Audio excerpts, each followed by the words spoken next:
Hello, my friends. My name is Gerdes, and here are the three big stories for today. So, trying to get weapons has just been the bane of Ukraine's existence here. They were working with Hungary, trying to work out whatever they could work out with Hungary so that Hungary would stop blocking the European Union so that they could get things, and the European Union's trying to figure out how to go around them if necessary. Kuleba was talking about how there is no situation that has no solution. If we don't get enough ammunition from one place, we're working on it from another from where they can be obtained. He doesn't really have any other choice. He has to keep going down this path.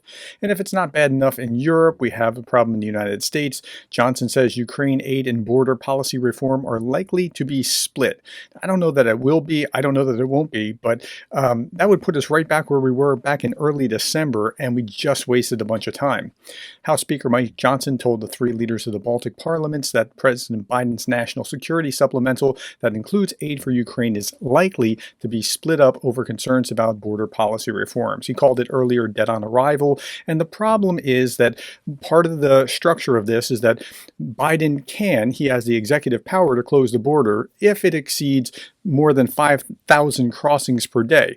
Will he, though? He just reversed what Trump was doing and closing the border and the stay in Mexico policy. And so there's not a lot of trust between Republicans and Democrats on this issue. Nevertheless, Senator Chris Murphy said they had a deal. They think the bigger problem is whether there are the votes in the Republican conference to pass this.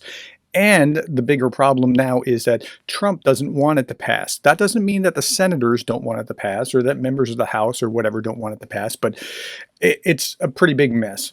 They'll resolve it. It's just going to be more time, and they don't have a lot of time. Back in Europe, EU member states, they have been able to supply Ukraine with only 33% of the shells that they had promised. They promised 1 million shells. They have 330,000 shells from their reserve that have gone to Ukraine. That's shameful. Borrell said that before March, the figure was expected to increase by more than 200,000, which will amount to 524,000 shells, but that's still only 52% of the target. Meanwhile, Jens Stoltenberg was in the United States. This is an old picture from 2019. I don't know why they put that there. And he was talking to Americans. He was talking to the defense ministry. He was then talking to some congressmen, and then he was giving a lecture to the Heritage Foundation. And my estimate of him has gone up. Stoltenberg said that he did not think a Trump presidency would jeopardize U.S. membership in NATO. Now, he's saying this very diplomatically, and understand why he's saying what he's saying. I believe that the United States will continue to be a staunch NATO ally, regardless of the outcome of the U.S. election, because it's in the U.S. interest, he said in an interview on CNN.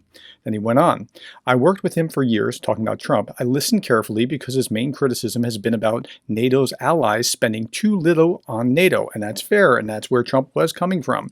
Stoltenberg, who's been pushing member states to boost defense spending, said more of the allies are increasing their military contributions, so that message from the United States that European allies had to step up has been understood, and they're really moving the right direction.